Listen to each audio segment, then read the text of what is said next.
Okay, then let's assume we have a situation where we want to print something, let's say hello world.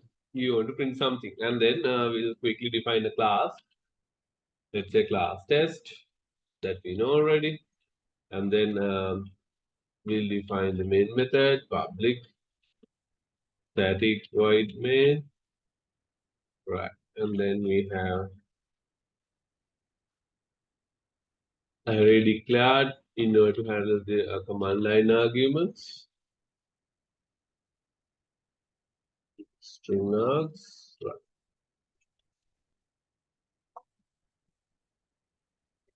Then here, let's print something using system dot out dot println.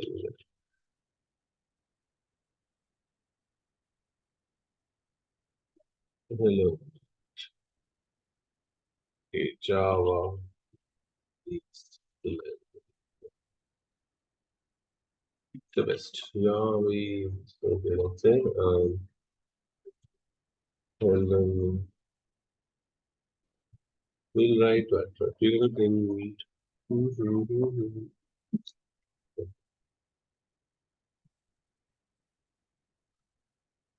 Use, and I want to have Java as the language.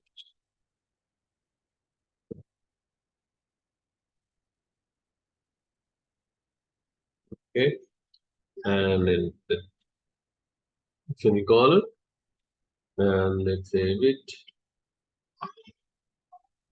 In my desktop, I'm gonna save it in a folder called ex folder test.java.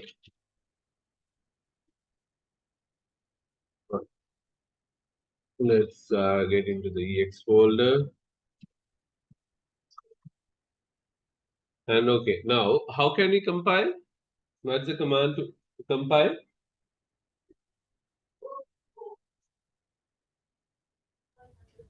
What is the sorry?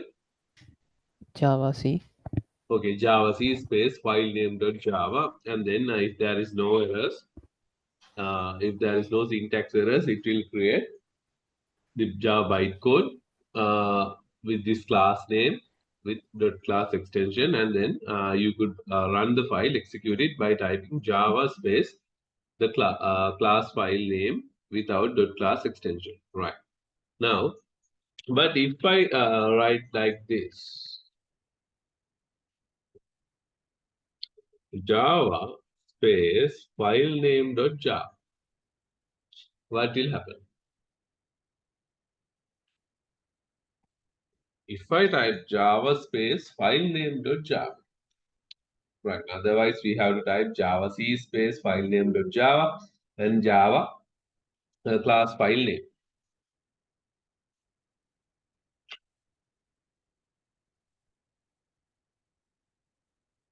Right then, if you use Java space file name dot Java, right now you could use this in order to run without compiling separately, without that means without generating the bytecode physically. Right now, if you have only one class, right now, if you have only one class like this, in the source file, if you have only one class and if you were to run that, you could use this command java space test.java, and then here there will no bytecode generated for you. If you go to the ex file location, like you can see here, there is no bytecode generated. You have only the source file because that happens on the fly, and then it will compile on the fly, and then it will feed the interpreter. Right now, this will work only with the one class Java files. Only one class you have. If you have only one Java class, you could try this command. Okay, now the problem here is now I want to print. Okay, let's say now this should be capital U. Okay, again I feel like now I wanted to uh, highlight this Java, the keyword Java. I want to highlight. Then I wanted to display like this. Right now, inside the double quotes, I want to put the Java. Right now, how can I do it? How can I do it? Now, if I try to do it now, what will happen now? I will be getting an error because in order to declare as a string, we use double quotes. Therefore, now here it treated, okay, the use. Here we start from here, then we have whatever the characters, and thereafter that has end by here. Therefore, right then, even here without you make it even here now without making this as a string you have. Likewise, then we are getting errors. Right now you can see here we are getting an error saying in line number 3, that is the line number 3, error expected. Right now the bracket expected. That means here, right now here we have some values without connecting even you have. And again, it says the bracket is not there, and therefore the semicolon also not there. Right now, this is what we got the error. But actually, I wanted to print like this. Now, this is what I need to get it printed. But I can't. Why? Because here in Java, we use double quotes to make it as in order to represent as a string value. But now here I can't use it. Therefore, in Java, if you want to print if you want to print double quotes. If you want to print double quotes, then since it is not possible, we have something called character escape sequences. Character escape sequences. Right now here, the escape sequences means, right now here, normally, like you want to format this, whatever, if you want to change the behavior of what it's going to print, right? Or in order to give a special meaning by using those symbols or the characters, you could use with escape sequences. Therefore, every character, right now, normally remember character, right now here, if you have preceded by a backslash like this, or a backslash followed by the whatever the character, is we call as an escape sequence. This is what you call as a character escape sequence. And this has a special meaning to the compiler, right? To now it interpret differently. Right now, if you want to display a double quotes, you need to make it as a character escape sequence. Then you need to put a backward slash and double quotes. Here also, if you want to represent a double quotes, then it has to be backward slash and the double quotes. Right now, let's see what's going to happen. Right now, let's save this. Now let's run it. Now you will see it represent use Java. Now the double quotes are getting printed now. Because now I have represented the double quotes using using these character escape sequences. Right now again, let's say now I need to print a table of values. Right. Now let's say I want to print a user to enter the name, and I need to have some space. Therefore, now in order to provide the space, you have to keep the using the space bar. But then you don't know exactly the next value. Would it be 1 letter or 2 letters, 3 letters, or you have no clue? In that case, if you want, you can keep a tab space and see. If you want to put a tab space, you can put /t tabs. Let's say name and the marks. Let's say now we have names and the marks. Likewise, if you print, and let's say again I have let's say Jane 20.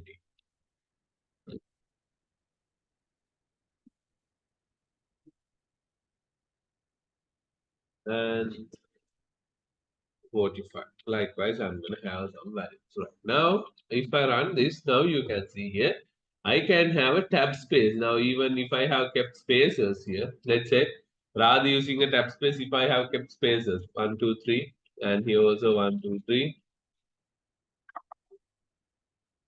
1, 2, 3. Right now, you know how it gonna looks like. Right now here, now from here, it's gonna keep three spaces. Now here, it's from gonna keep three spaces. Here, it's gonna keep the spaces. Likewise, it will be working like that. Therefore, in order to avoid that, you could keep a tab space. Right now, if you want to keep a tab space, then you could try out with slash t backward slash followed by the t. Right now, that is to keep a tab space. Right now, yeah, right.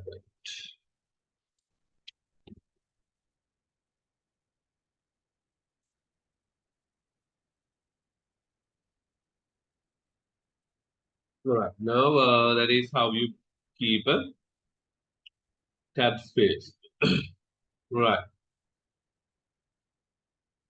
Okay. Now, likewise, now just figure it out and tell me what these does slash t and slash b and slash n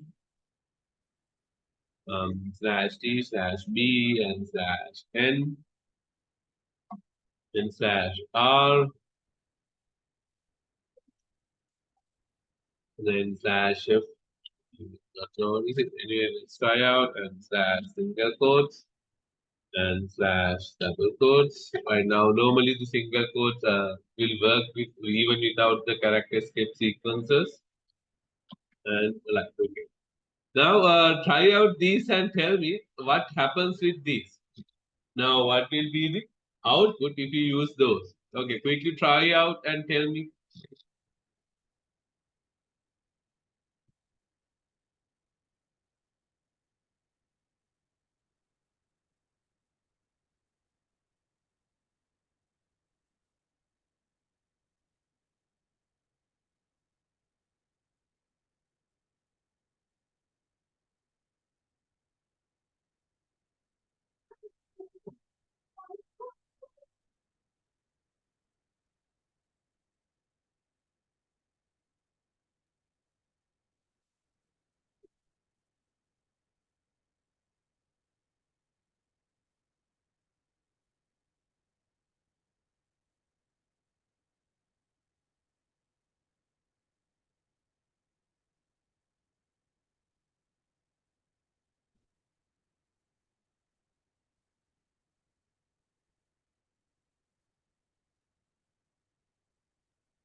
Right, okay, I think the time is enough. What the slash t does?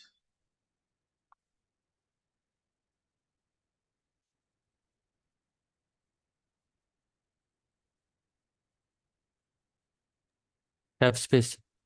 Tab space, yes. Slash t is for tab space. Therefore, you can write down if you feel like if you will forget this, then you better write down. Slash b. The last letter. Sorry? The letter before that erases. Right, now let's see here. Now the T is for tab space. No? Right now let's have the same thing. Then with by having different character escape sequences. Right now slash B. I'm going to use slash B here. Right, and then slash N also here. And slash R. What happens with the slash R? Let's see. And then let's make it as a comment.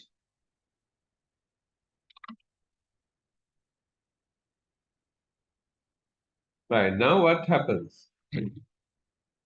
Okay, now name, the first one brings name. Okay, right now we'll have 1, 2, 3, 4, then you will be able to see clearly. 1, and then 2, and then 3, and then 4. Right, now what will happen? Right now you can see, you will see the first one. Right now here it keeps a tab space. It keeps a tab space. Now this is a tab space. Fine.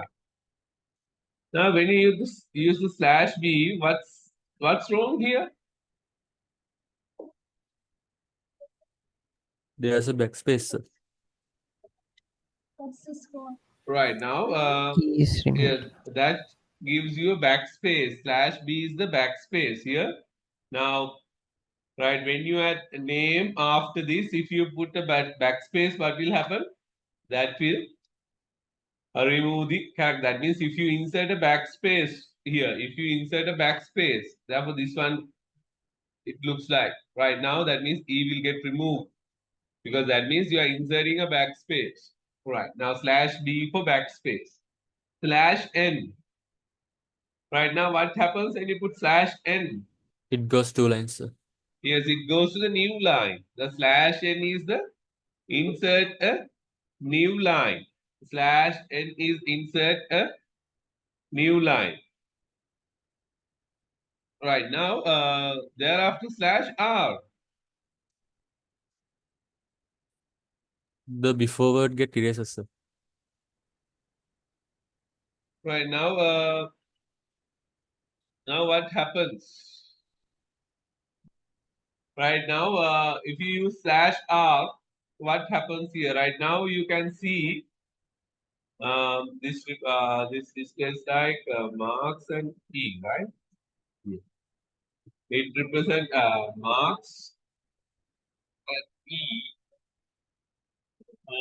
How do you get the character E? How do you get? That's one problem. Like, how you get E? And then the other thing is what? Right, what happens in the beginning of the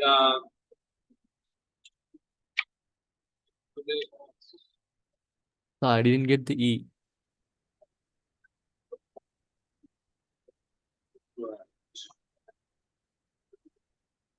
I used hello world, sir, but I didn't get it. Yeah, right now we'll get the E, the character E. How do you get E? Right now, that's the problem. Marks E. So I also did it, but I didn't get it. Yeah, I am. We are not supposed to get it. Like, how do you get it? Yes. Do every one of you are getting this? No, sir, we are not getting E. Yes, at the beginning we did not got this, right? Oh, right.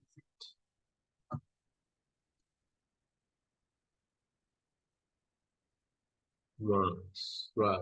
Then what happens when I use code?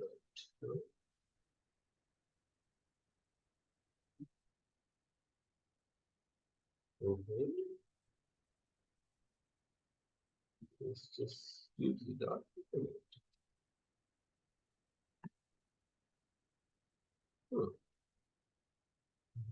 That I need to check actually what's happening here when you use the number with the dot, it happens.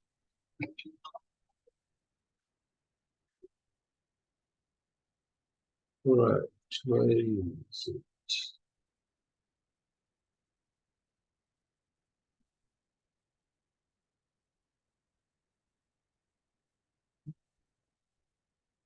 Right, then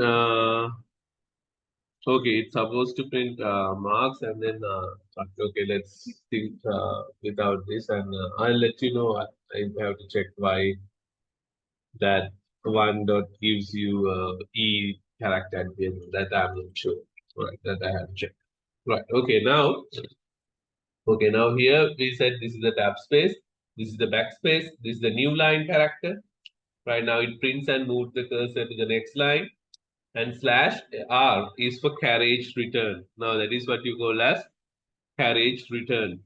That means the slash R is used to represent a carriage return. That means it moves the cursor to the beginning of the line. That means here, when you type name R, what should happen is it should move the cursor to the beginning of the line. Now that's why here it will replace these things and then it will start printing marks. And now that's how you get this. Right now once you hit the slash R, that is carriage return, what happens here is it will move the cursor to the beginning of the line. It will move the cursor to the beginning of the line. And then it will start printing. Therefore, these will get ignored and then it will print marks. Right. Right now, slash R is for it is carriage return slash R. And that will move cursor to the beginning of the line. That will move the cursor to the beginning of the line. That is slash R. Right. What is slash F? What is slash F?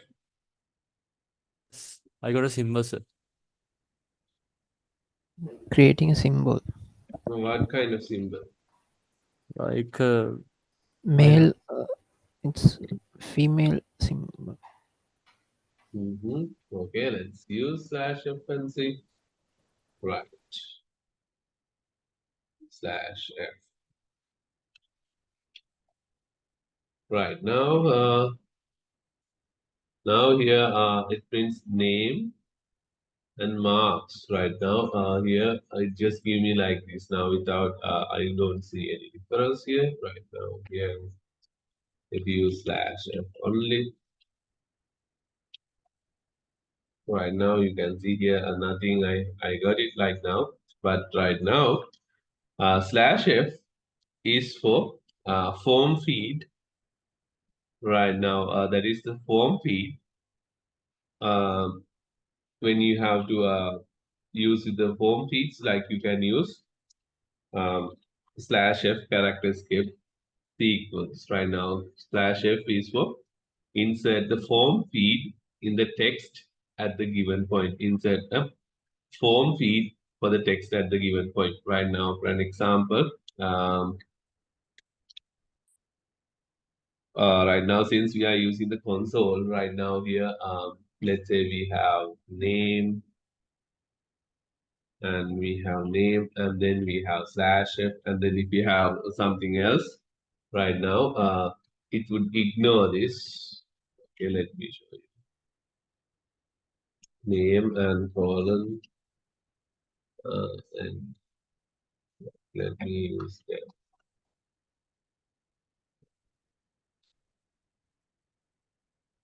Now, this is how it gonna represent like this. Now, what happens here is right now, since this is the console we are using, it will get ignored in the console.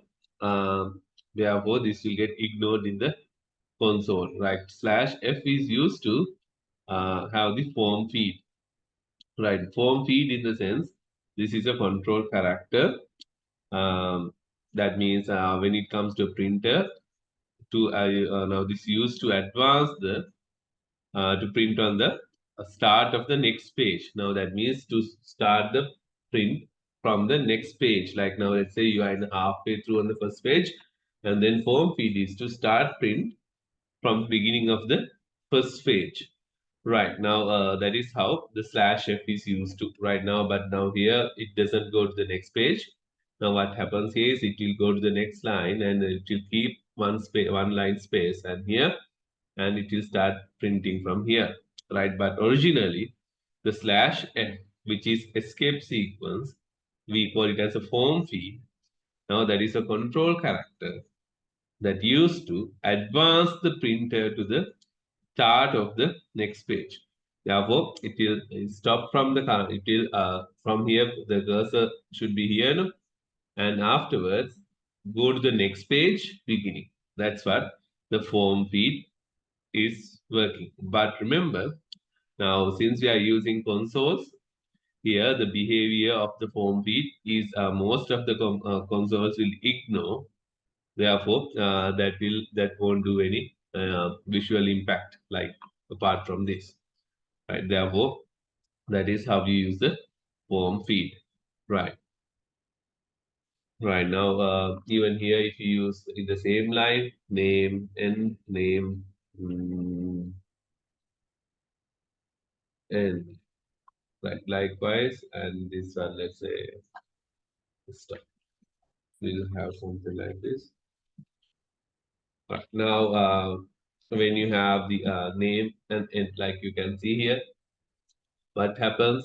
It goes to the next line beginning, and then it prints, and it goes to the next line beginning, and it prints it. Form feed. Right now, apart from that, you won't see any difference. Right. Right now, then that is how you use the form feed character escape sequences. And then remember, this would be ignored in the most of the consoles. Right. And then actually this is are pretty much all that we no longer use it. Right. And then that is, but you just remember /f is for form feed. And then stop. Let's say I want to have t right now. I want to have 12 o'clock. 12. Okay, right now, let's say I would have, okay, then A is the vowel. Right. Now, I want to represent this A using single quotes, right? Like, right. Now, here, now you can see even without the character escape sequences, you will be able to print this to single quotes after the new Java versions. But like in the beginning, if you want to use the single quotes, right, then you have to use the character escape sequence, right? That is to print the single quotes. If you want to insert a single quote character, then you have to use backward slash and the single quote. And even without the without the backward slash also, now it is working. You can have the single characters without even that. Now these are obsolete, you can say, right? And double quotes we already know. And sometimes right now, if you want to print, okay, let's say if you want to print male or female something, or yes or no, right? If you want to display something yes or no, right? Then if you want to display yes or no, yes or no, right? Now, if you want to display like this, yes or no, then again you'll get an error. Right, then this should say unclosed string literal. Right now, if you want to print the double quotes, remember you need to have two backward slashes. Right now, okay, previously that was not the scenario. Okay, right now you can see whether right now when I'm printing yes or no, what happens? Now this slash n has been executed. What happens now? Because I have typed here slash no. Then here, right now this has been taken as slash. Therefore, yes, and the next line no. Yeah, right. Therefore, in order to avoid it, yes, cancel. Let's say I want to have something called yes or cancel. Right. Then you will see you can't use this escape character because this is an illegal escape character because you can't use it. Right. Then slash C is an illegal escape character. There's no such thing called slash C. Therefore, you cannot use backward slash directly. Therefore, if you really want, then you need to have it like two backward slashes. If you use two backward slashes, then you will be able to print slash. Right. Therefore, if you want to print a backslash, then you have to use two backward slashes. Right. Now, here what I want you to do is, I want you to print something.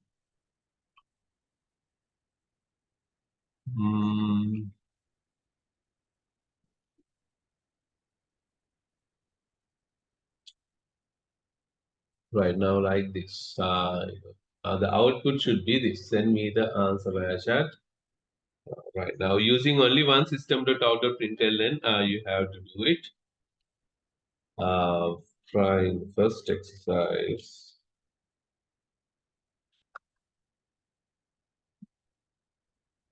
Right. You need to have the name and the age. Name and age. Name Jane 45 and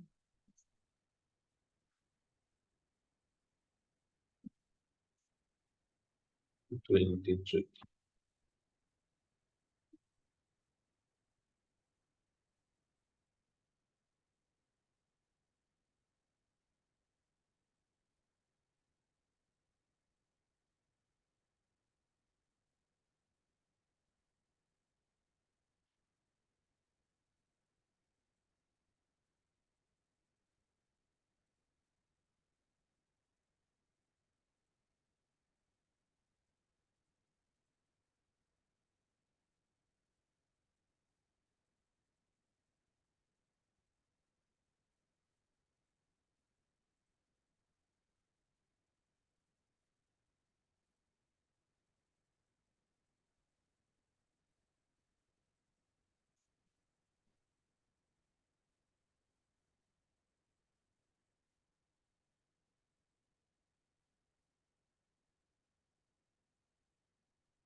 Right. Okay. Now this is what I wanted. I want you to print. Okay. Using only one. The condition is only one system.out.println can be used. Only one system.out.println can be used.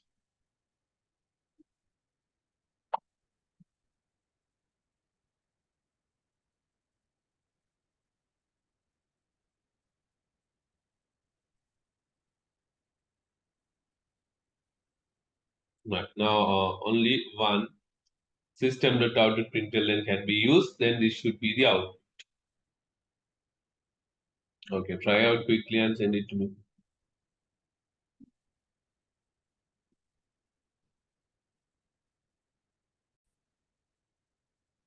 Okay, is this clear to you now? The character escape sequences. Are you all okay with it? Any questions? No, sir. Right, great. Okay.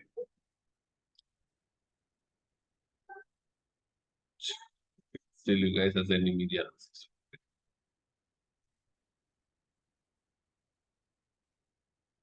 Then,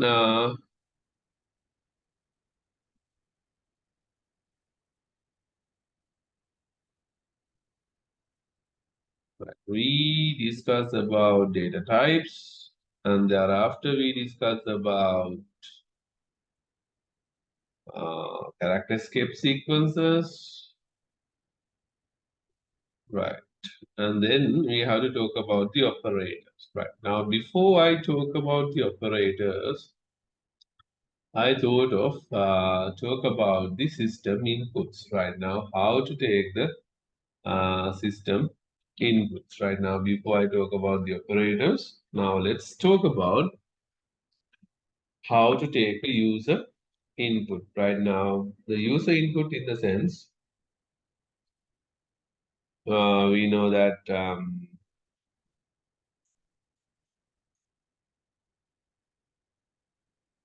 right now. Okay, do you know? Do you have any idea how to take a user input? Right now, we have been always using system.out.println to get something, right? Now we use system.out.println to print something. If you want to print something, we use system.out.println. Right now here, we use system.out.println to print something to the console. If you want to print something to the console, we could use system.out.print. Likewise, there is something called system.in.read. System.in.read. System.in.read. Right now, you can see in, out. Now, these are the input-output streams. Right, that means you are instructing. That means whether you want to display something or you want to get something using out or in. That means the input stream or output stream, whether it is the output stream or whether it is an input stream. Likewise, we have input and output streams. Right. Now, if you use system.in.read, that means now we're going to say the flow of data is taken from the input stream. Right, now input stream. Therefore, input stream is reading using the read method. The input stream is going to read values from the read method now. Right, now, now here we're going to use the read method. Now, in the system class, system is a class, you know. System is a class which is available inside the java.lang.package.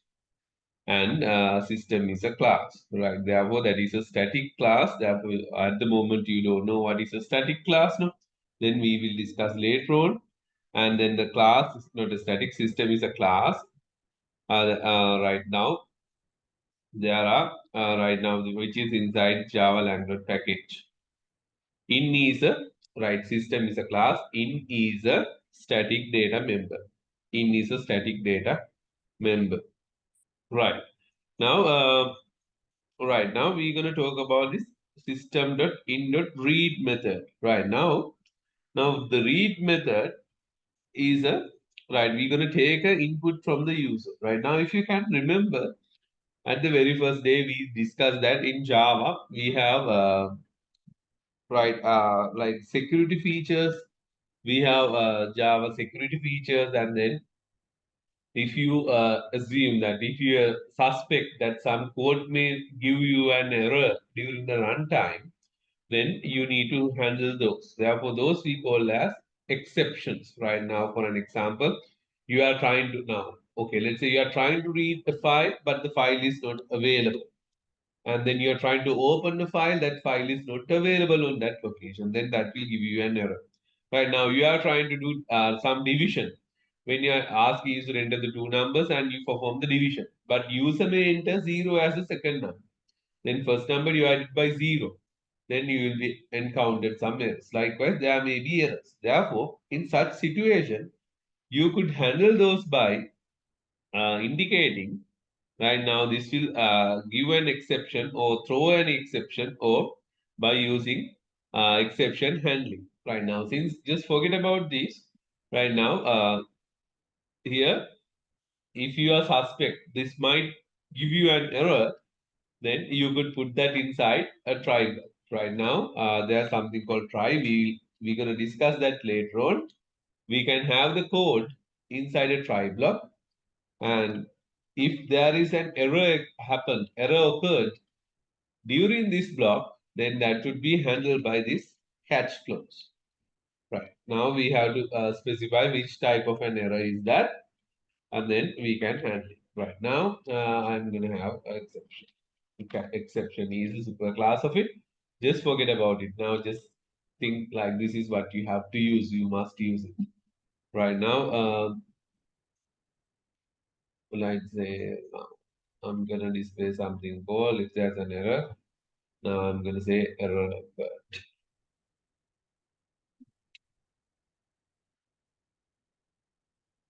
Right now, here when I'm trying to read something from the system.in.read method. System.in.read method. Now system.in.read method. Right now, what is system.in.read method and how it takes the inputs from the user. Right now, that is what we need to learn. Right now, we need to get an idea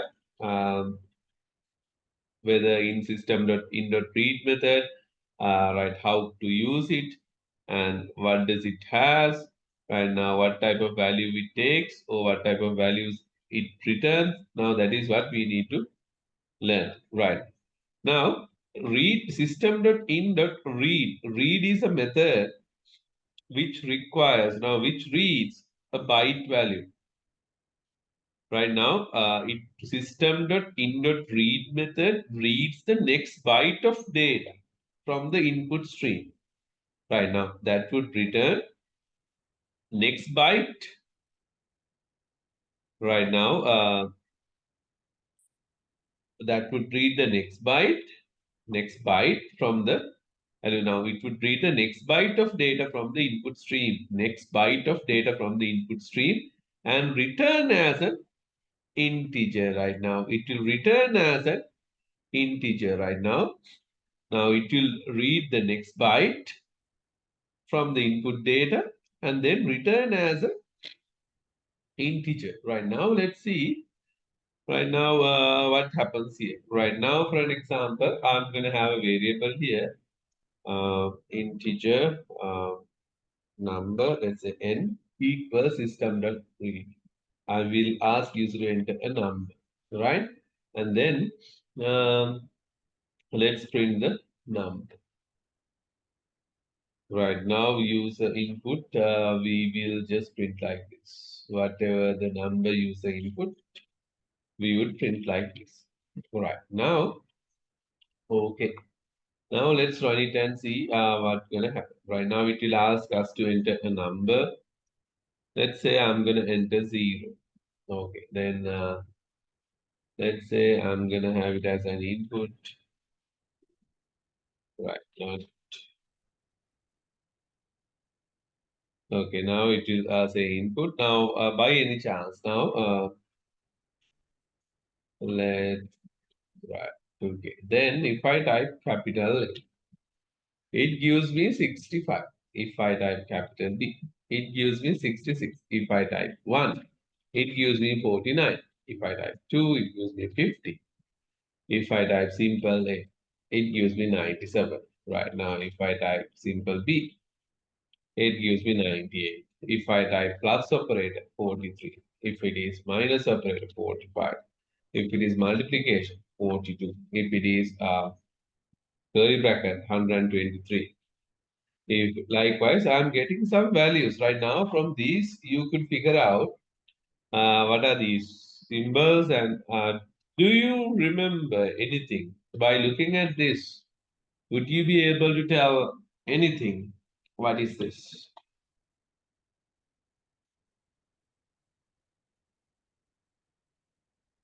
What is this? What are these values?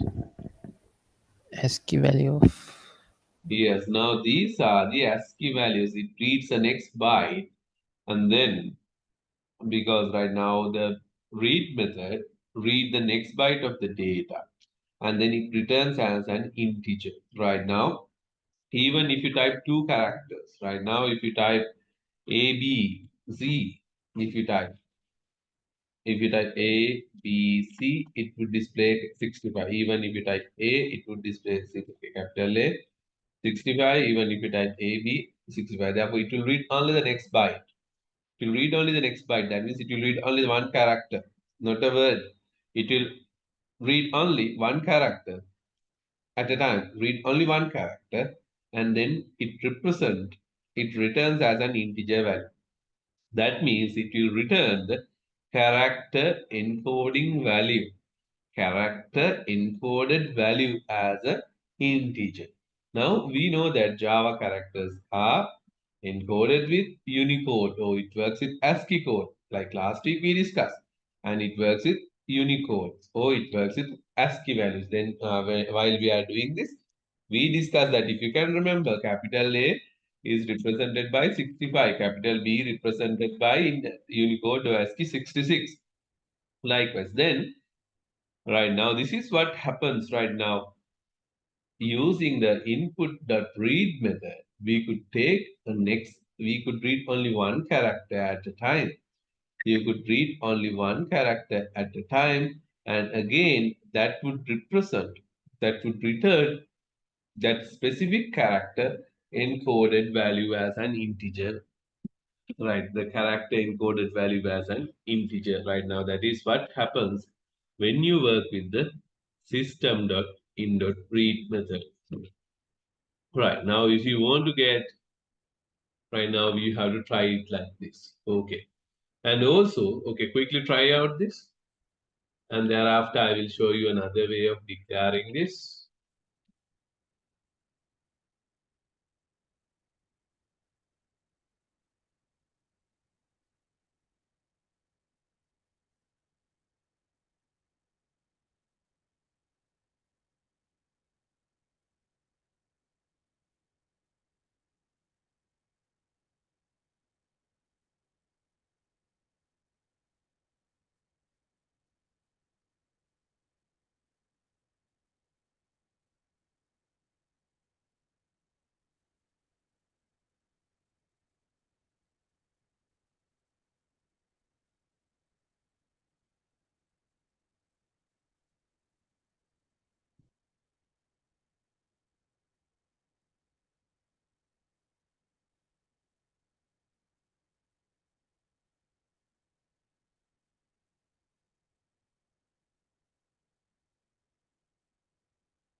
Finish.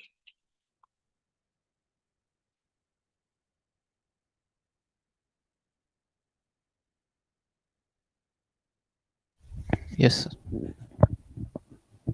Right.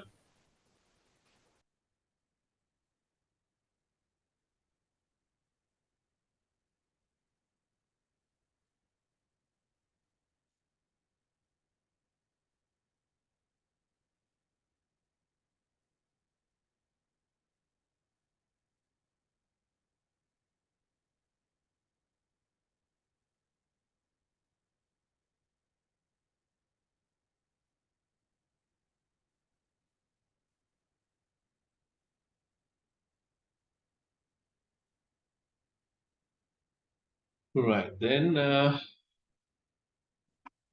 right now let's see how can we, all right, now rather declaring a try catch block, right now, how can we deal with this without using the try catch block? Right now, we just discuss about how to work with the try catch blocks. No? Right now, without, if you are not using the try catch blocks, right now, what's going to happen? Let's see. Right now, here, if you normally, if you try to take the user input, and what's going to happen? Right here, you need to close the bracket for this. If you try to compile this now, you will get an error saying unreported exception, IO exception, because you are trying to read from the outside, input output exception. Therefore, it says must be code. Right now, previously we used that using try catch block, or you need to declare to be thrown. Right now, you need to declare it, which will throw an error. Right now, if you want to declare that this would throw an error, right now here in the main method declaration, you can say this may throws an exception. Java dot io dot exception. Oh, right. Yes, exception. Java dot io dot exception. Likewise, you can declare. Right now, you are declaring. What is it? Package Java dot exception. What is it here?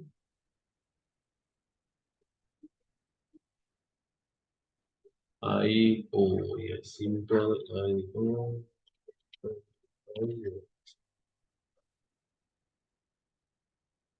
Yes. Right now, I have declared this might throw an input output exception, like I have specified that. Okay, this may throw an input output exception.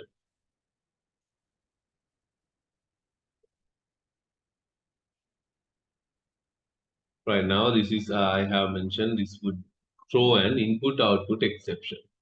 Therefore, I have mentioned it as right now. It may throw an exception. Right. Okay, try this one as well.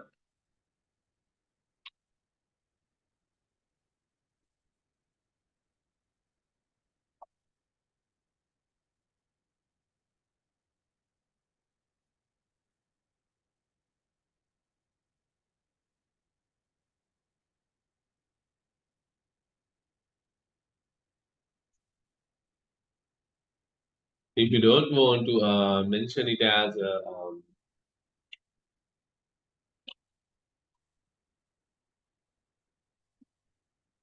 right, IO exception, you can mention it as lang dot exception as well. If you want to mention it as specific type, IO dot IO exception, or else you can mention it as Java lang dot exception. Right, Java lang dot exception, or Java dot IO exception, because you can narrow down the specific exception, you're gonna get it. Right. Okay, try out quickly then.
Right.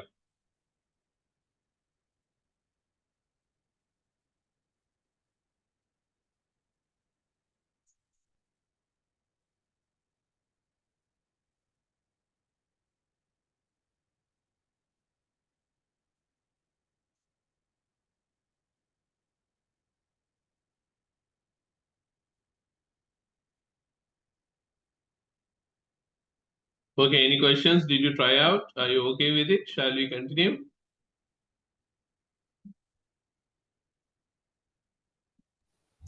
Okay, sir. Right.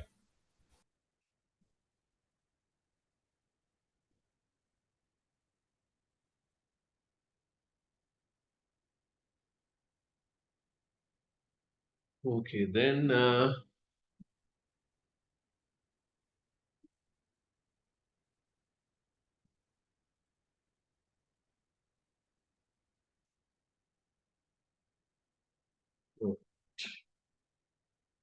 now we can, okay, right now the problem here is now you know that we can take only one character, you can read only one character at a time. Therefore, now we have a problem here. Therefore, in order to overcome that, we're gonna use another way of taking the user inputs. For that, we're gonna use something. We have a class called scanner. Then we're gonna use the scanner class to get the user input. Right now, before I show you that, like let me show you right now how you right now access a class and then how you work with that. Right now, for an example, okay, now for the time being, just look at this and see. Right now, okay, let me have another class called student, right? Class student, I have a class called student. Right now, the student class has a variable called, let's say, name. Student class has a variable called name. And let's say we have a variable, right, student class has a variable called name. And it has a method called void hello. Say hi. Right now it has a method called say hi, which gonna display right now hello from the student. Right.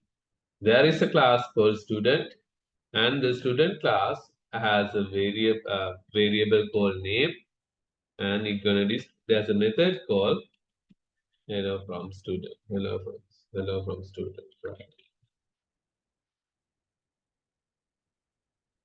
Okay. Now language. How can you disable this spelling? Right. Okay, hello from student. Right now, there's this class called student. Right now, let me save the same file.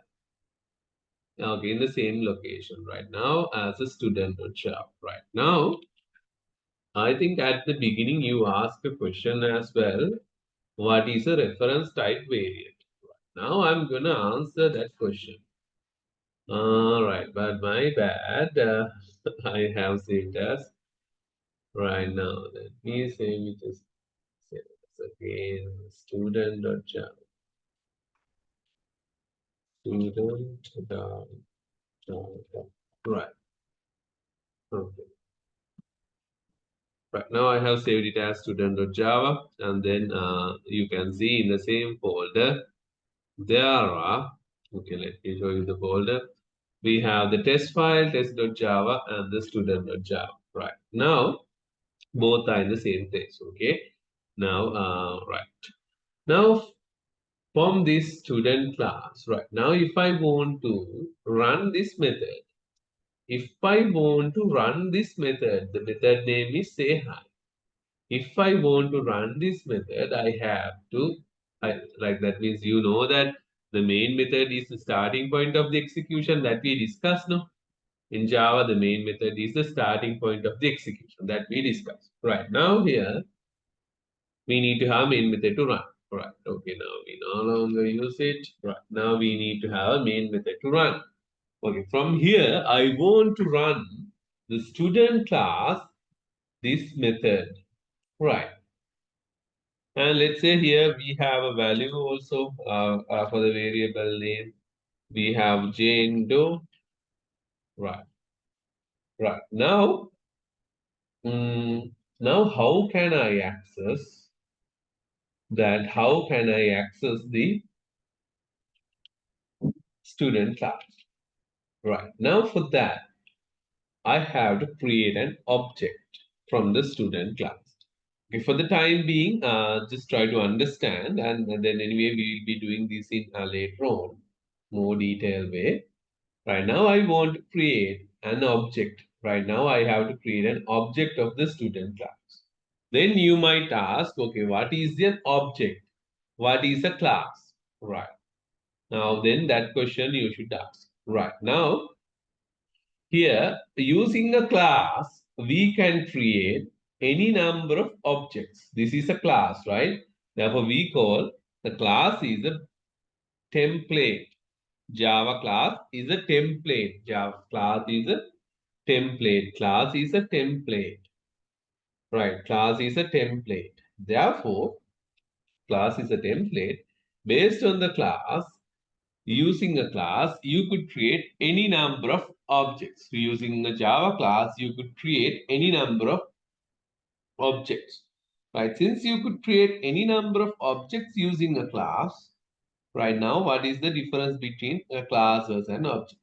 Right now, class declares what are the fields that object could have. Right now, then whatever the object we're going to create from the student class can have a variable called name and has a method called say hi. Right, every object of the student class has the name and a method called say hi. Therefore, when you take an object, right now, object has three things. Object has three things. The object has a name, which you call as an identity, and object has values, states, like object knows some data. Object has some values, then you can has field data, and it has some behaviors. Right now, those are the methods. Right now, whatever the variables declared inside the class, we have can access by the object right now, and what are the methods declared in the class are the behaviors of the objects. Right now, therefore, object. Now, for an example, if you have a class called clock, if you have a class called clock, if you consider a class called clock, if you create an object from the class clock, let's say you have a name, you have a name where like you have a name, like you can say a clock, my clock, and what are the data it knows, what are the fields it knows, and what are the states it knows. It knows the and it knows the time. That my clock knows the time. Right now, what are the functions that the clock can do? The clock can set an alarm. Right now, because in the class clock, if you are, class clock contains the time and it has a method called set alarm. Then objects of the clock could be any number of objects you can create, and each object knows the time and it can set an alarm. Likewise, if you consider the student class, right? If you consider student class, every object of the student has a name for this one. Let's say I'm going to create an object called S1. Then object has an identity. Object has an identity or the name. And object knows about the name. Object knows about the, let's say here, this is address. Like let's say message. All right, now let me change it as a message. Hello, Joe. Right. It knows about the message. And it can say hi. It can say hi. It can say hi. The class or the student objects can knows about the message, and it can say hi. That is the behavior. The objects Now every object has right now three things in common right now. Java objects right now. In the objects of a class right now, we have three things. What are those? Right now, it has a name. It knows about the some data, and it has some behaviors. Right now, every object has the name, and right, it knows about data, and it has some right then behaviors as declared inside the class. Right. Therefore, inside the class, we have an attribute message. We have method say hi. Therefore, every object created from the student class can knows the message and can access the hi method. Right. For the time being, just remember. We will be discussing this under double OP concepts, object-oriented programming. Right. Now, what I'm going to show you is here. Now, from the student class, right now, if I want to run the student class, or if I want to create an object from the student class, if I want to create an object from the student class here, right now I want to create an object, then object has to be stored in a variable right now. For the student type of object, what do you think? Could be stored in where? Student type of object could be stored in where?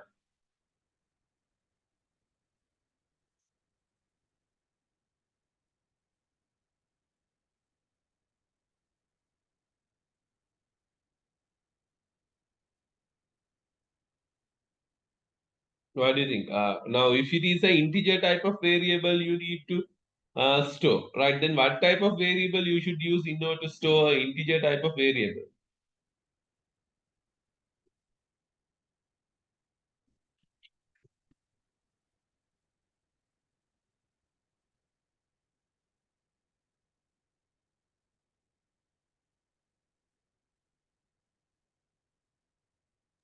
What do you think? Numbers. Yes, okay, numbers, like it is a whole number. All right, then where you could store. Right now, if it is a like say variable called right now, you need to get the user age, and let's say that is an integer type, right? Then what type of variable you should use in order to store that number? You know, the data types we discussed last week. What is the type of the data? I'm asking. Data type.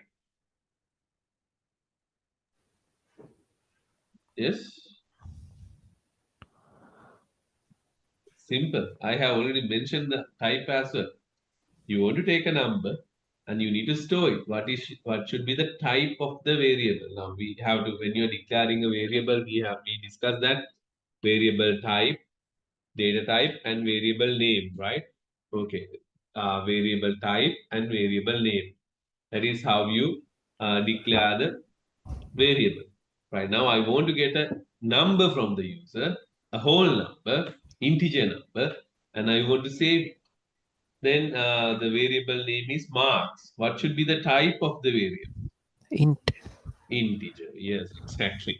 Right now, I am declaring integer marks variable. Okay, the float marks.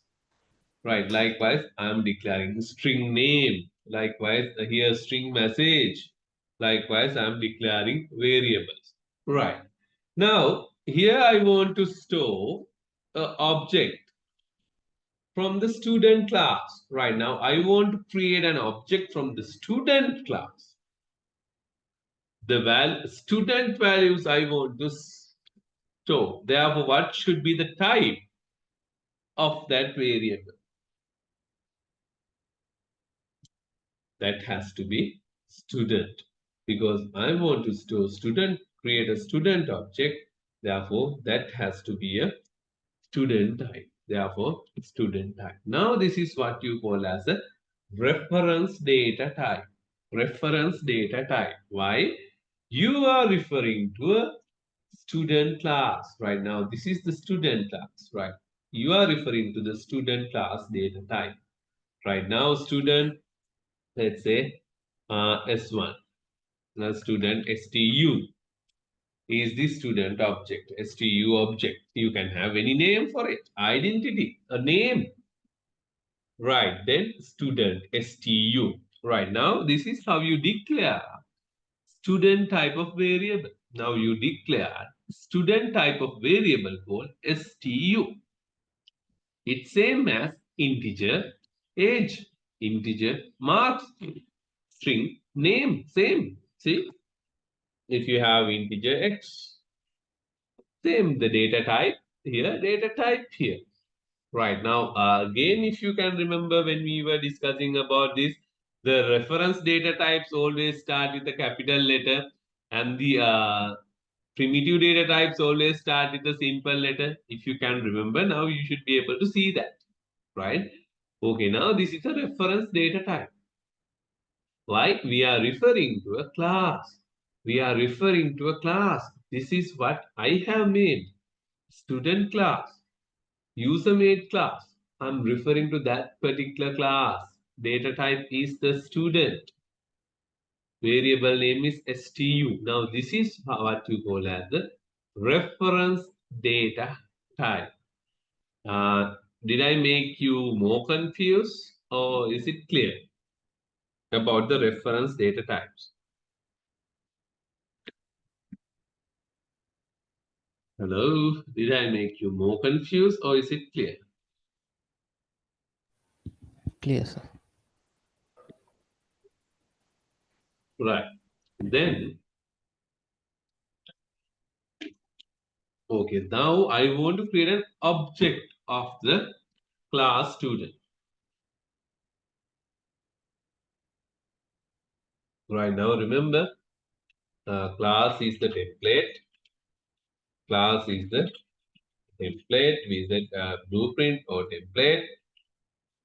Class is the template. And you can have any number of objects from a class. And the class contains variables. A class contains variables and methods. Right. Class contains variables and methods. Right. And object has three things. Object class can using a class you can make any number of objects. There is no limit. Object has identity. Object has identity. Object has states. Object has behaviors. Behavior. Right. What are the behaviors and what are the states means? Whatever the values declared inside the class. Right now, for an example, the states means the variables declared in the class. Behavior means the methods declared in the class. Right. Identity means the name declared in the variable. Right now, this object has an identity, ST. Right. Object has an identity STU, and then object contains states, which are the variables declared in the class. Object has behaviors, which are the methods declared in the class. Now, in our example, student class has a message called hello message variable, string value, and then there's a method called say. Therefore, you can create any number of student objects, and each object knows state as a message. Behavior is to say hi. Is that clear?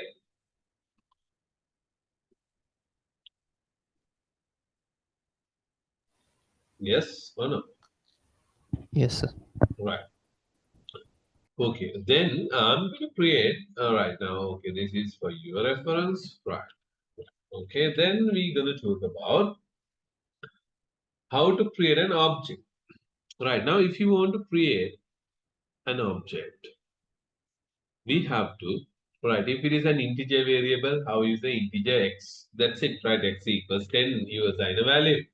Right, that is how you create an integer variable. But if you want to create a reference type variable, and you want to create an object from the class of the student, you need to use the keyword new, right?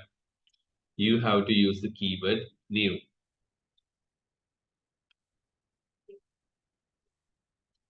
This equals new. That means it will create a new instance of the class and you need to instantiate it. Therefore, instantiation is happened by the default constructor. There's something called constructor. Don't worry at the moment. Just follow the syntax. Right now, we will discuss this later. Right. Otherwise, it will be complex. Right.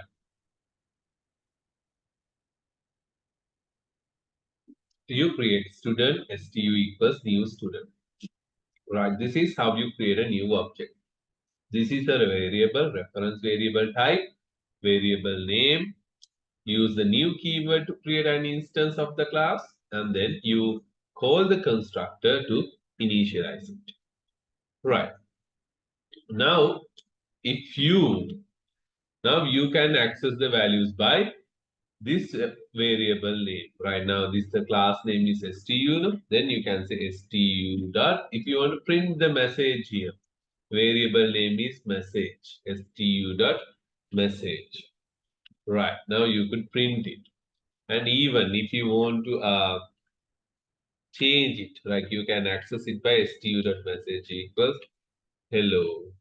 Then change the value. Change by stu. Change by stu.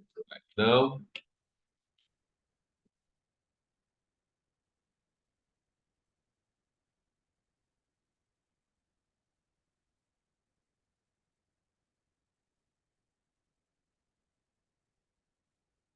right now again you can print this.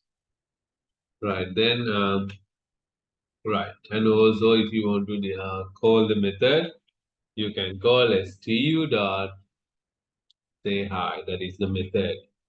Right now, we can call the method say hi. Right now, okay. If you run this one now, we'll see what gonna happen. Right now, you have to compile it. Now, which one we have to compile it? We have to compile the test class. When you compile the test class, since there is an object created from the class student, the class file also will get compiled. Right now, here if there's an errors, it will show you the errors. Right now, what is the error? stu.message. Yes, there's a bracket I have put. That's wrong. And you have to say hi, semicolons are missing.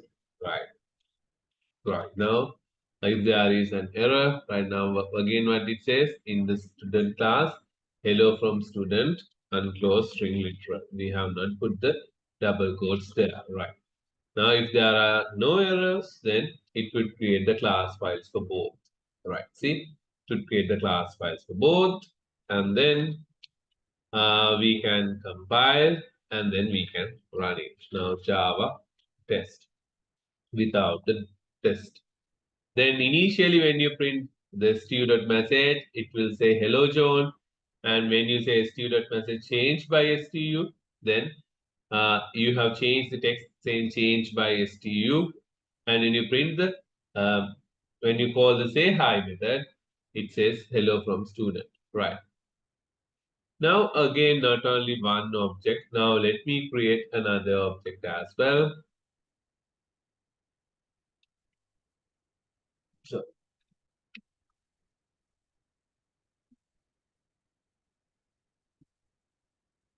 right.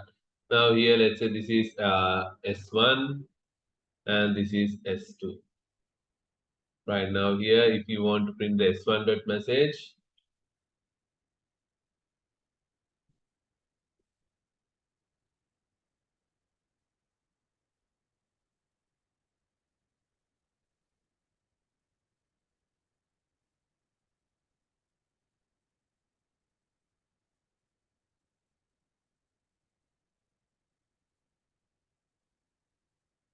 right now here, let me save this and compile it and then run it. Right now you can see here, it says hello John as a message at the beginning. Therefore, when every object now we have, okay, let me have the objects created here. A student STU object, S1 object, and S2 object, right? You can create any number of objects, right, from the class, and here initially it displays the message from S1, STU, and S2, and then it does change the values to change by S1, change by S2 likewise, and here change by S1, change by here also STU message, then here has to be S1 message, here has to be S2 message, right? Right. Now it has to be hello John is the first line here, and here you change the message variable value into let's say you want to change into S1 STU, and you're going to change into S1.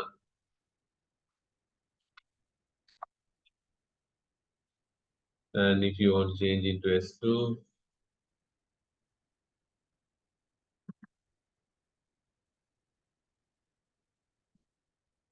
right, now here this is how it will look like. Now from this you would be able to see here there are multiple objects can be created. Multiple objects can be created from a class, and each object, now STU object or S1 object, S2 object has its own copy of the instance variable. Now this variable, right now you are assigning a value to this variable. Let's say here this is a blank value. There is no value associated with this one. In this scenario, let's say you're gonna assign the value as S1 is STU, S1, S2, like the object names right now. Here, if you run this, now you will see first one, the message value is STU. The second object message value is S1. The third object, which is S2 object, message value is S2. Therefore, it prints S2. And then, therefore, every object has its own copy of the message variable. Every object has its own copy of the instance variables, and every object can invoke the say hi method. Every object can invoke the say hi method. Right now, this is how you create an object from the class, and this is how it works. Okay. Try out this, and if you are unable to understand, or if you feel like you want more clarifications, please let me know quickly.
Right.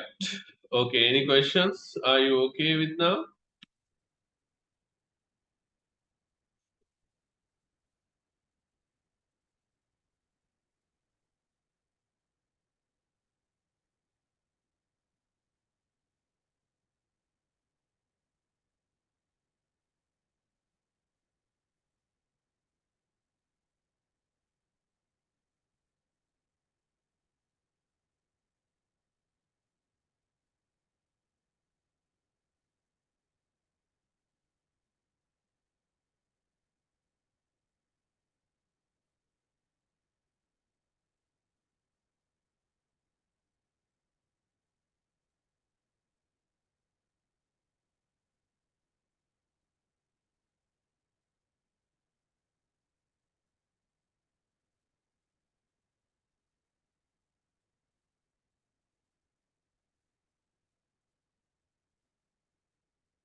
Any questions or shall I continue?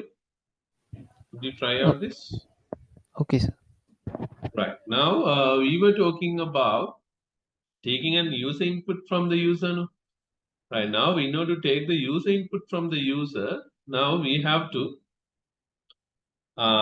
use a class which was declared in the Java package. Right. Now, here also I will show you that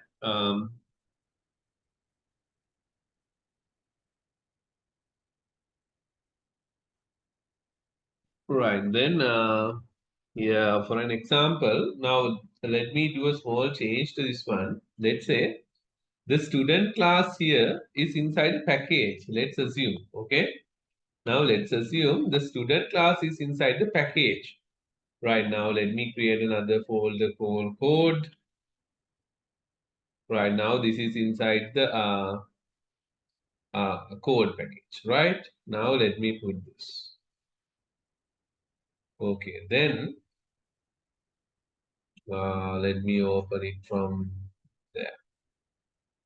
Open code student.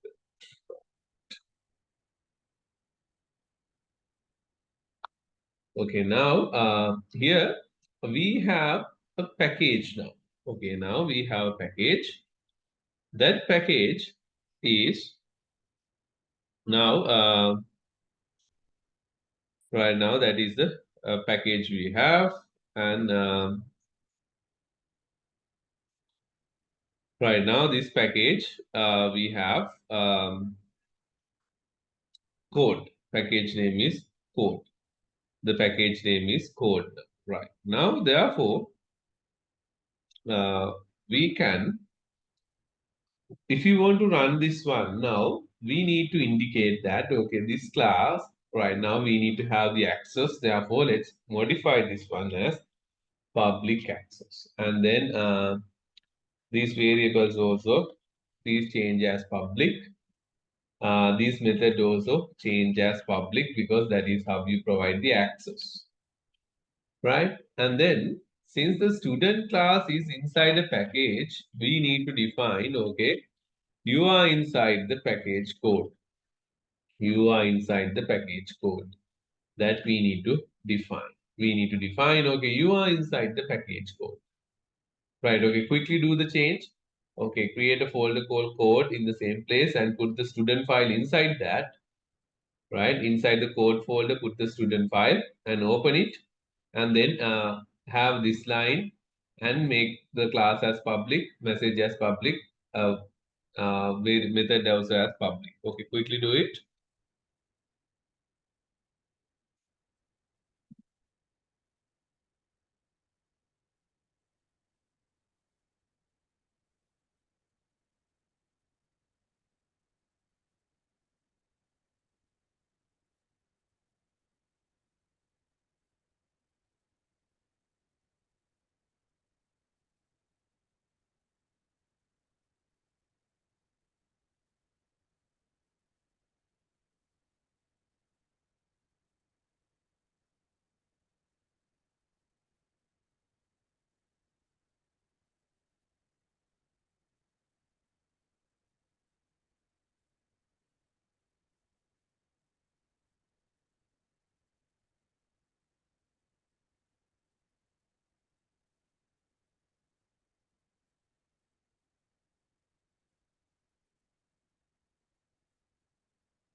We finish?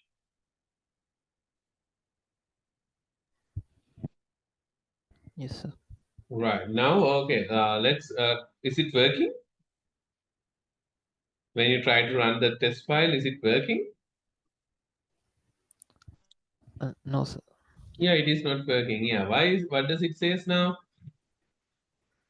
When I try to compile the test file, it says what? Okay, student is not available, cannot find the symbol student. Why? Okay, here it says in the test class, it says create an object from the student. But in the location, when you try to locate the student, it's not there because it's inside a different package now. Then we have to say, if you want to import it, then we have to say import, folder name is code, class name is student, import code.student. We need to say import code.student. If you mention that import code.student, now you know where to locate. Now, here the student can be found inside this. Now you can see student got compiled. Now you could run as well. Right. Now try this one as well. This has to be capital T. Right now it would display like this.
Right? Is it working now? Were you able to fix try that?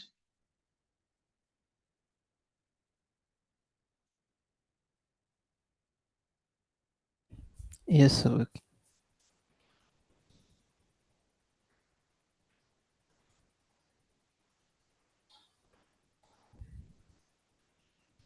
Yes, sir. Right. Okay. Then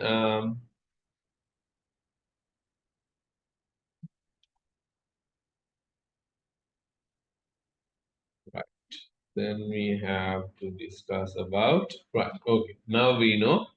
Right now, what you have to understand here is there is a file called student, right? There's a class called student, and that is inside a different package.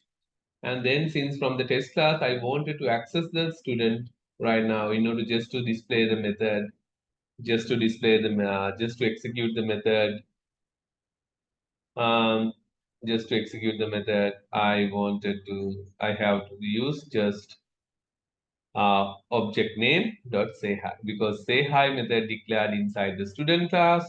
Then in order to access this, I have to create an object, and through the object name dot the method name I could access. That's what happens here. Right. Right now, this is what happens. Java test. Capital T S T. Let's say. Okay, this is what happens right now. If you understood this, right now, this is a class available in a different package, and since we wanted to access this class, here we have used the import statement. Right. Now, my objective here is to take a user input from take a user input. Therefore, in order to take a user input here, I'm gonna say import code.student, right? Because I wanted to import the class student class from the com package code package. No, that's why here I said that. Now here what I'm gonna do here is I'm gonna use the scanner class. Therefore, scanner class. Right now, the student class is what I create, what we create. And therefore, student class is what we create. Then we know the package. That's why we said that okay, that is found in code.student. Right. Then I'm gonna use the scanner class, which is available on the Java. Therefore, a package called utilities, util. Therefore, I'm going to say I'm going to use the package import util.scan. I want to import the class scanner from the utility package. Import java.util.scan.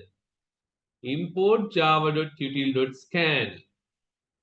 And here I need to create a scanner class object. Scanner class object. You can have any name, right? For this one, new scanner, right?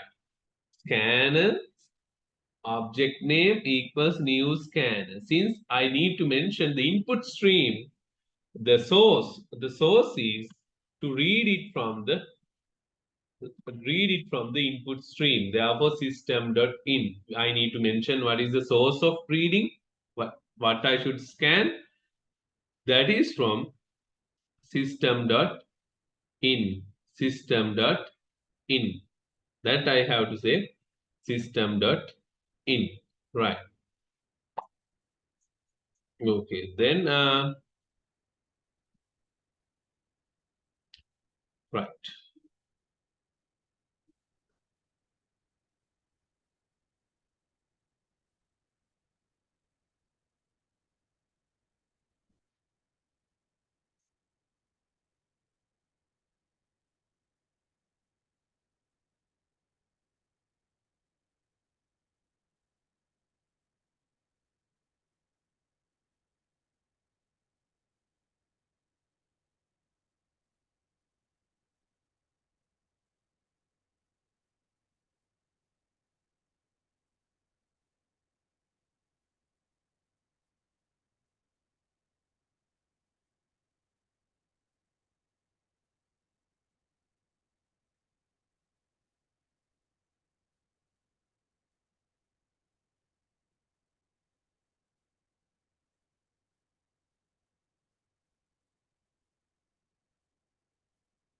All right.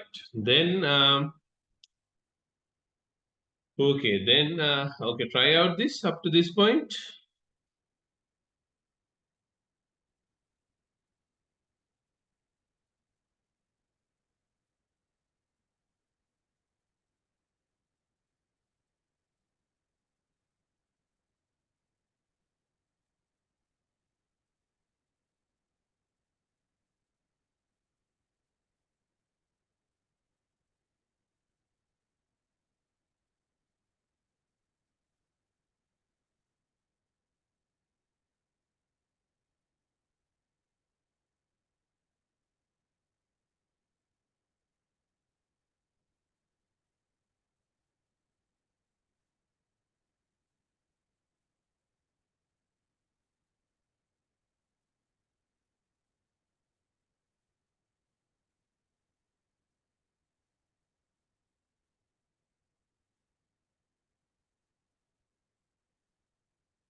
Right now, I wanted to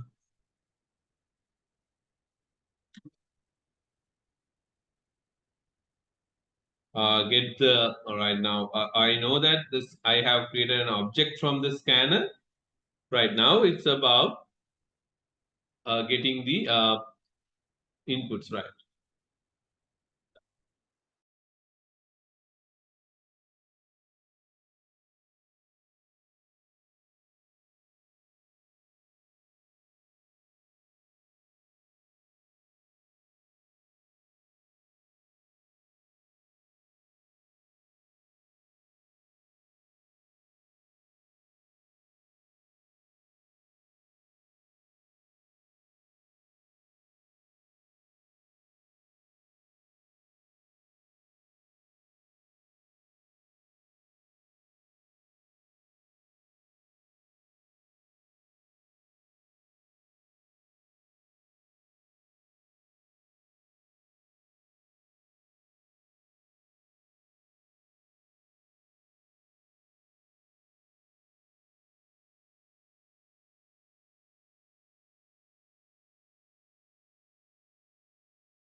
Right. Okay. Now we were talking about how to get the user inputs. No. Right. Then why is this? Okay. Then the scanner class has some methods. The scanner class has some methods. Right. Then if you want to get a, let's say, a string value, there are different methods declared for different inputs. Right now, for an example, let's say I want to tell, and what is your name? I want to ask from the user system.out.println name, user name. I'm going to ask user to enter the name. Right. Name. Right. And then I want to get the name. Therefore, I'm going to declare a variable for a string. Variable name is name, let's say. And then I want to get the username. And then since the user has entered now, right? Now I want to get it. Therefore, I'm going to use the scan object. This is the object name, scn, right? Dot next, scn dot next. Right. Thereafter, I can display the value of what user has entered. Okay. Right now, you can say you have entered. You have entered class name variable value. Right now, no longer require the student class. Now we are done with the student class. Now only the test class is required. Right now we can compile the test class, test.java, and then we can run it. Java test, even without compiling, you can do it. If I type Jane do, now it says you have entered Jane. Right now, try out this and tell me whether it works for you. Try out this and tell me whether it works for you.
Okay, is it working?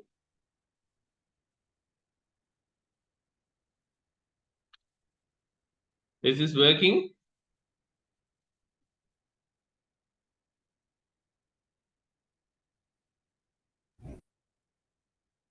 Still Sorry, Putri, I couldn't hear. still trying, sir. Okay, quickly try out then. Okay, good.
Okay, done. Yes, sir, done. Right now, okay, but I now you should have noticed this now. I have entered Jane space do and I have pressed enter, but it displays only you entered Jane. Did you notice it? Yeah. Right, then why is it? Because now it's supposed to print I have entered the entire line Jane do, but now it prints only a specific part. Now, do you have anything to say about it?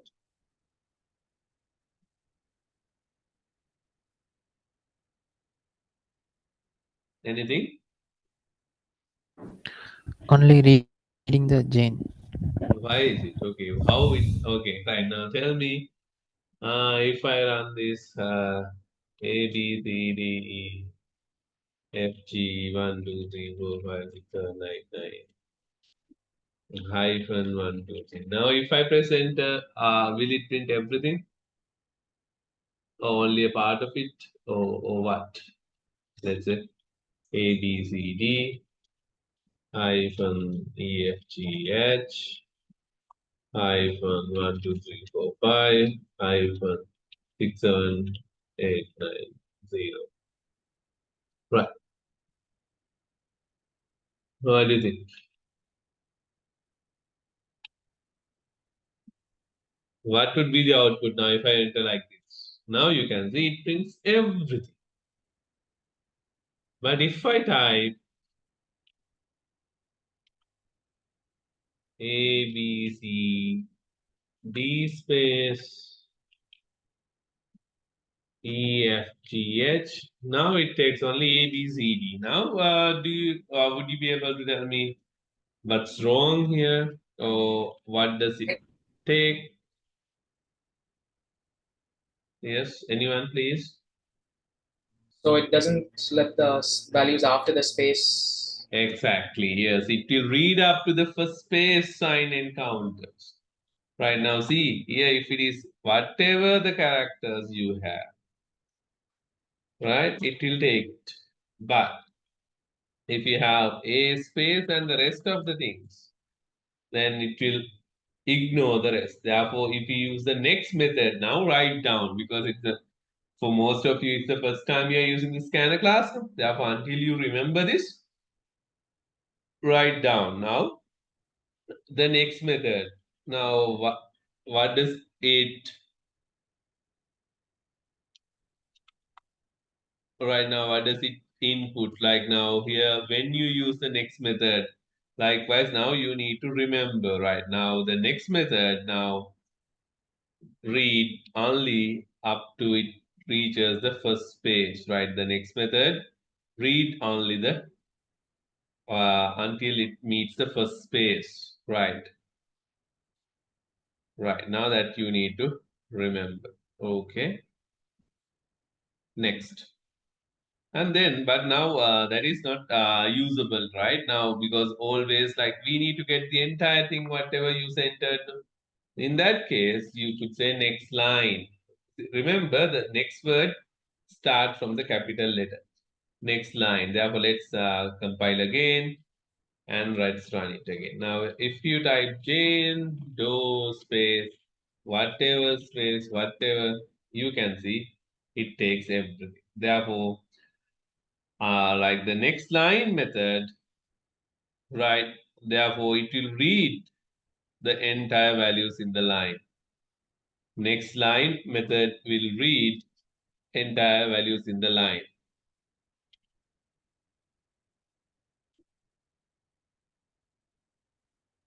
Right now, therefore, the next line method will read all the text until you press the enter key, until you hit a break. But the next method is a tokenized one. Therefore, until it meets the white space, it will read. Therefore, the next method will read up to the first white space or the first space. Right, then if it is next line method will read up to until you enter the until it reaches the break or until it until it breaks. That means after the enter key. Therefore, remember the difference: the next method and the next line method. The next method is used to whatever the tokenized text until it reaches the first white space. The next line until it reaches the first break or return everything up to the next line break. Right, that's how the next and next line methods are working.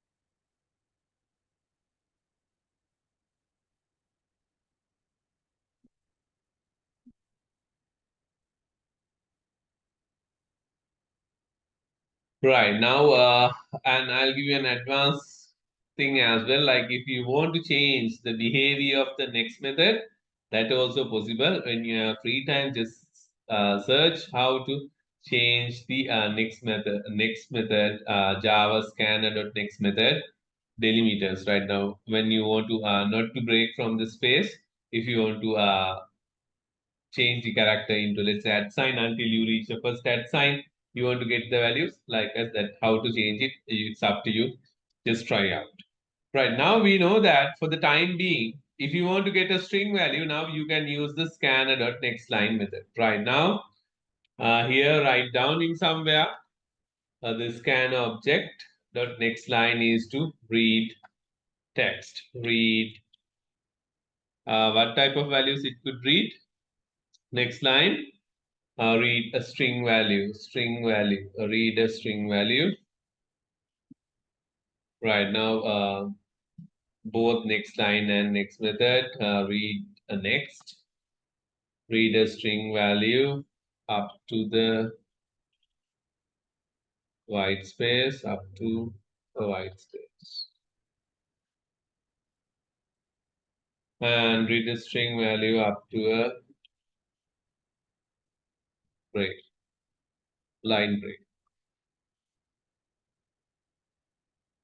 Right, then in order to get an integer value, right? In order to get an integer value, just change it, let's say insert a number, and then let's say I want to get an integer value, therefore you can change it to next int.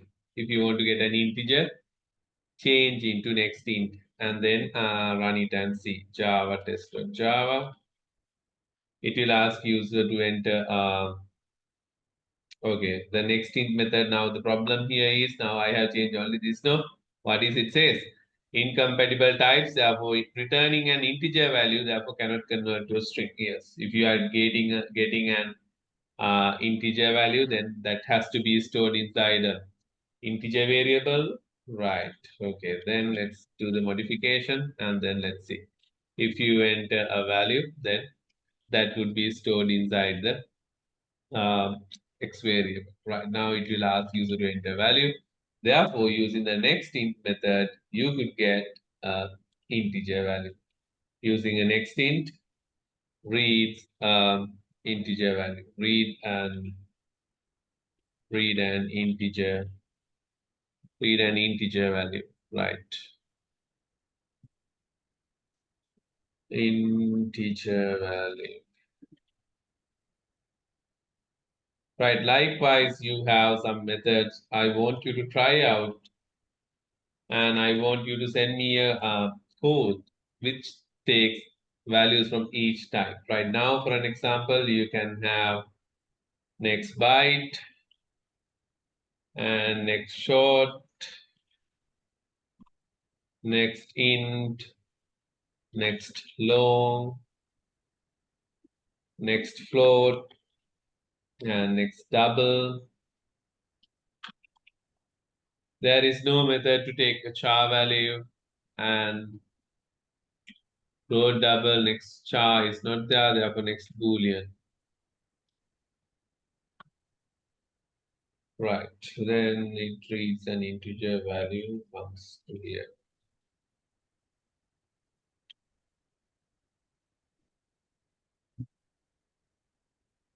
Okay, try out these methods and then tell me how you found it, how it works. And for an example, write a code like this: ask name, ask age, ask some values. But I want you to create variables from each data type: byte, short, int, long, float, double, boolean, and string, and get the inputs and stored inside the variables, and later on display the values. Okay, the name is this, integer value is this, float value is this. Likewise, display those and send it to me quickly.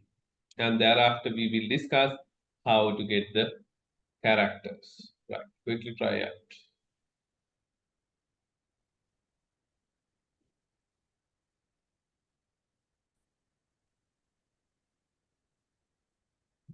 Right, then let's see what is the error now. Okay, 100 errors, total 126. Okay, now here most probably this would be relates to a font, Unicode character. Right now, what should be it? Inline number, public static void main.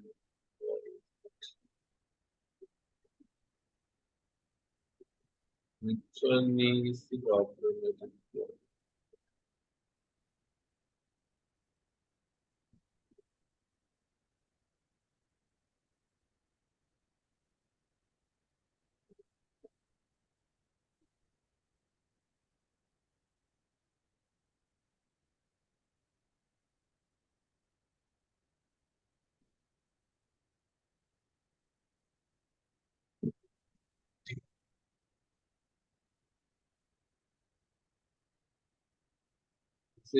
Is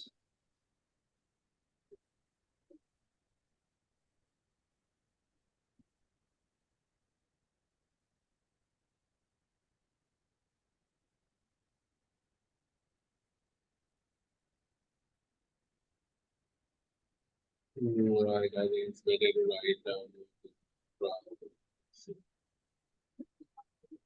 This may be due to the Unicode right? Sure.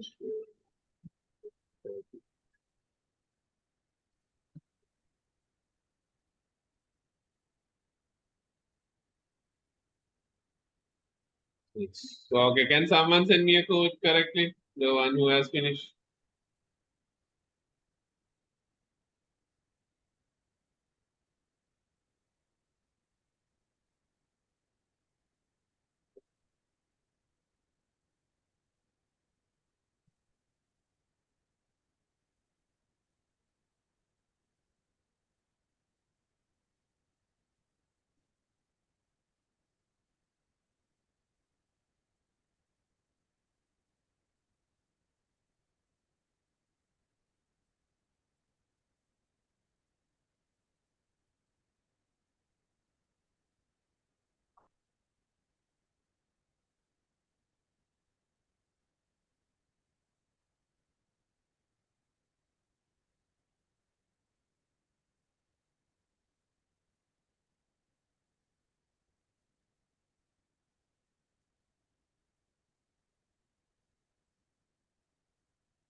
Okay, this is the code sent to me.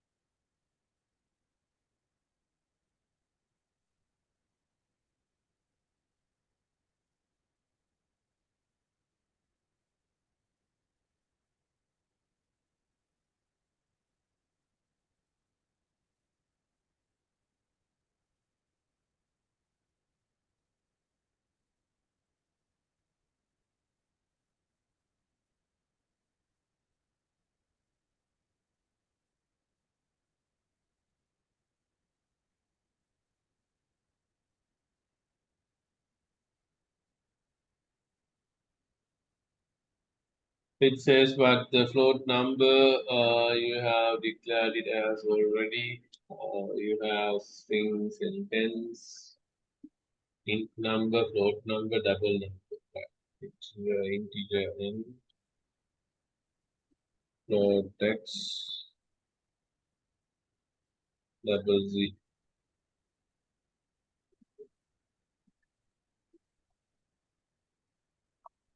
And a word hello. Right now, okay, now there's a problem now. Okay, here it says enter a word, right? Here. Now I have just entered the word, and then next it's supposed to ask enter a sentence, but now that has been skipped. Now here it just displayed you entered, and then it just print a space here, and then it triggers this. integer. Right now, if I enter an integer, let's say 15, then it will ask for a float number, and it will ask for a double number, and it will ask whether true or false. Right. Okay, now can someone tell me what has happened here? Why it did not allow me to enter the whatever the sentence?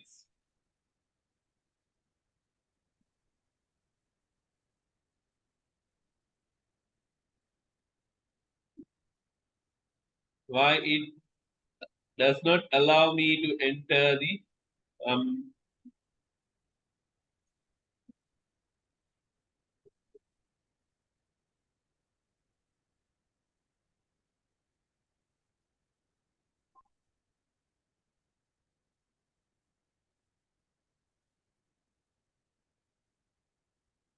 enter? Why?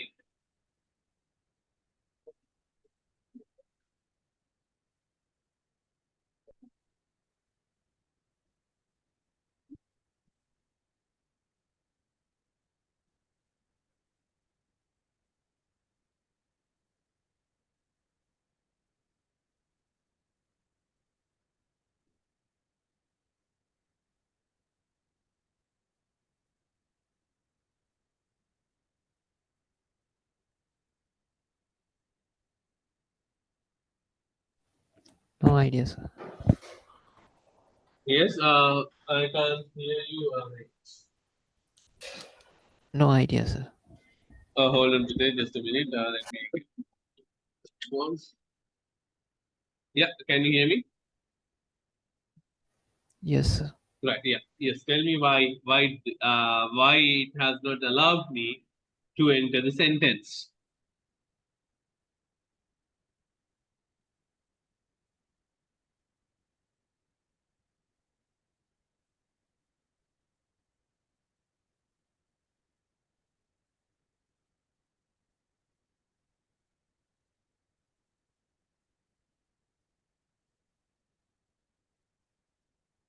What do you think?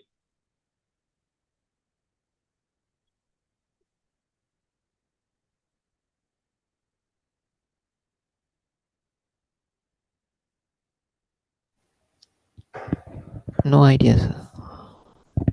Right now, that is because right now, after entering here, when you have the next method takes what the token?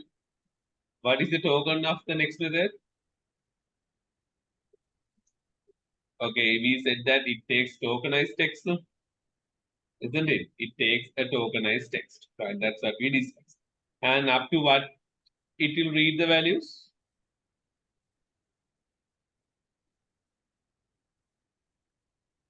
Up to what it will read the value?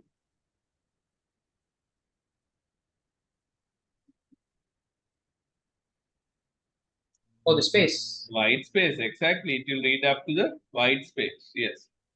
It will read up to the white space. Right. Then, okay, let's try out like this. Enter a word. Hello. World. I am here. Then I'm going to press the enter. Okay. Right. Now, what has happened now?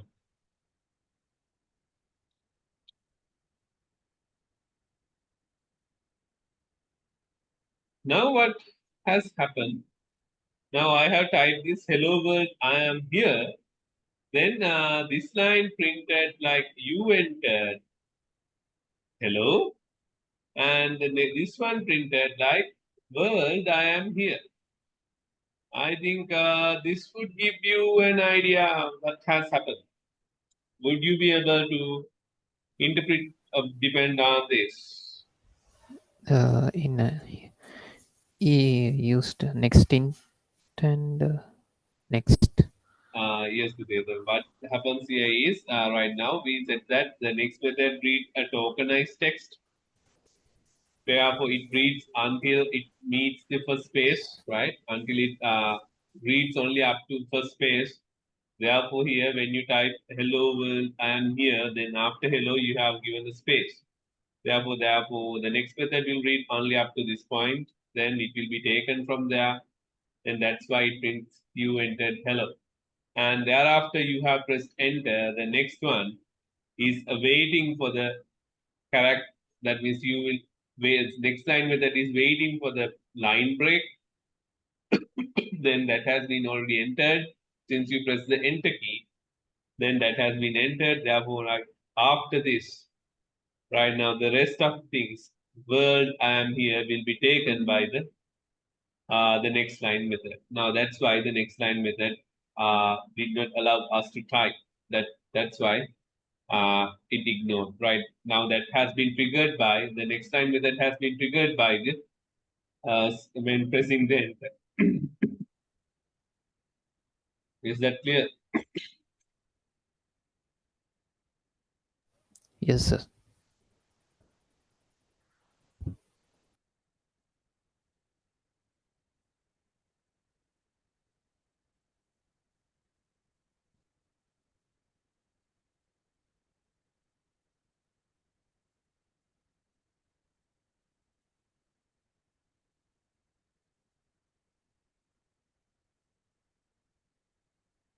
Right.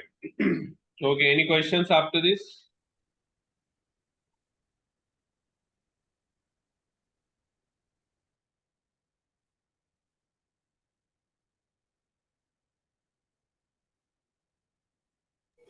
No, sir. Right, then why don't you take some two numbers from the user?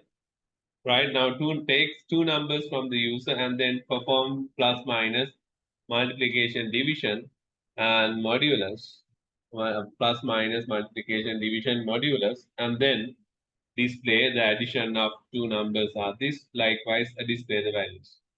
Right now under the yes, try out this. Now this we're going to talk about the arithmetic operators. Java operators we're going to talk about now. And this is about arithmetic operators.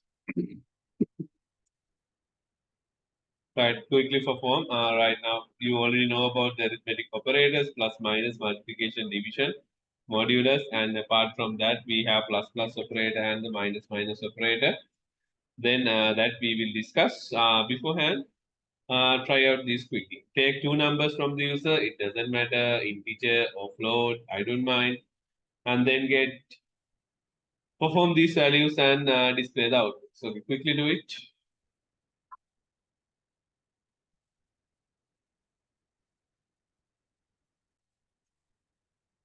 It gives me like 3 as the answer, right? Therefore, if you want to try out this right now, because integer divided by an integer will always be an integer, that's what we discussed now. Therefore, let's take float values as well. Therefore, we'll take two float values and then we'll see. And here, why don't you declare these variables also right up front? Then here, float A and B.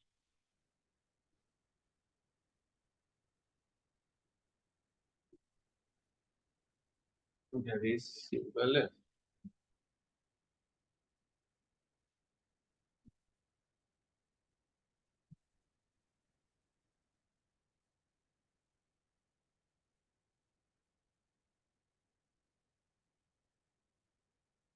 Right, now it waits for an input.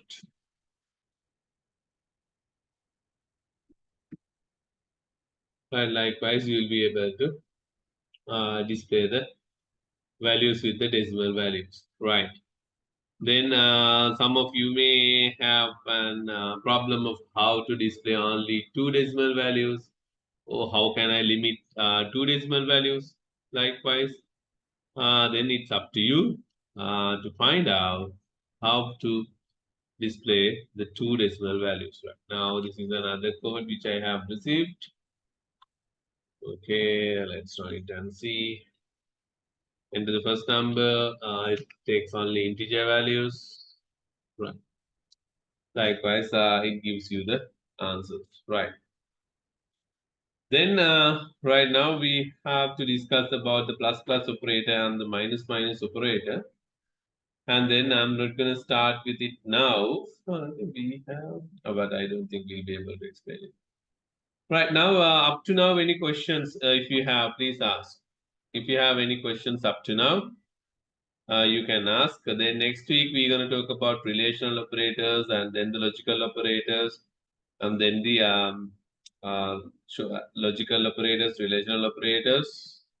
Yes, then we're going to talk about the type conversions, operator precedence, and thereafter we're going to start with the conditional statements. Right now, that's what we are planning to do. Right, but before I wind up, since it seems you don't have any questions, right now, what I'm going to show you is right now.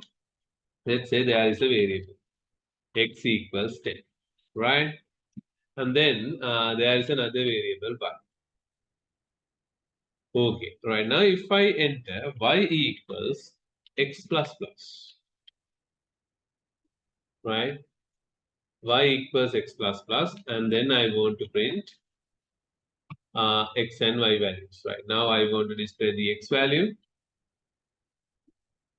x plus x plus y plus y. Right. Now here I have x. Right, again I'm gonna set right now let's say two variables I'm gonna use a and b. A and b equals 10 and a equals b, okay, plus b. Right, now I'm gonna print the a and b values. Okay, right now run this and try to explain it to me what has happened with the values. Right now this is the plus operator. Now only the difference is the place where we put it.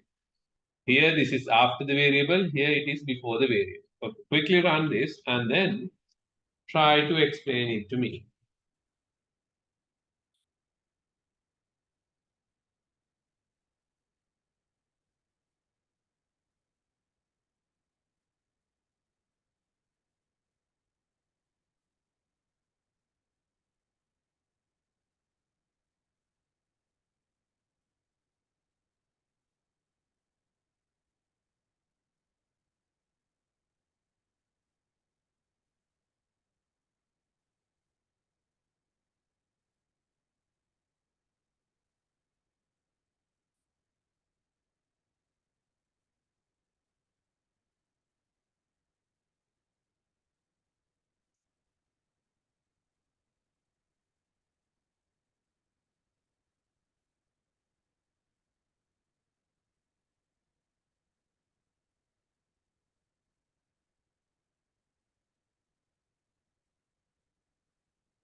Okay, are you getting the same answers or different answers?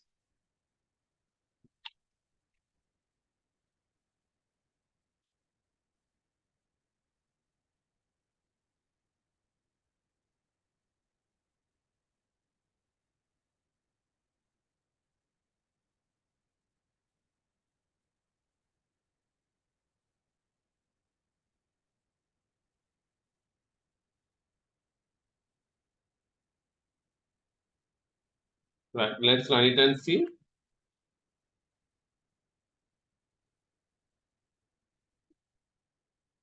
Now, okay, then in the first case scenario, x equals 10, and when you say y equals x plus plus, okay, x value is 11 and y value is 10. And the second scenario, b equals 10, when you say a equals plus b, A also 11 and B also 11. Right, now. Okay, now what do you think?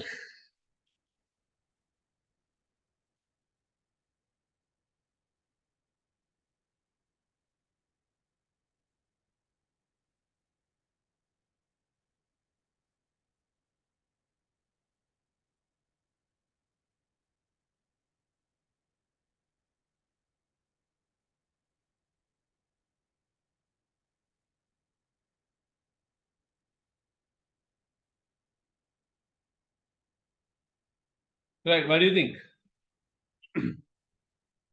Okay, now it's the question for you now. Okay, try to figure out what happens. And the same thing with the minus minus operator. Now this plus plus operator we call as the increment operator. Minus minus operator we call as the decrement operator. Now here, this one you call as the post increment because after this you assign increase it. And here this one is called as pre-increment. Post increment, pre-increment. This is the increment operator. Increase in the value. Right now, this is the increment operator. Right now, figure it out what this means. When you use the pre-increment, what happens? When you use the post-increment, what happens? Likewise, figure it out. Okay, any questions up to now? You can ask now.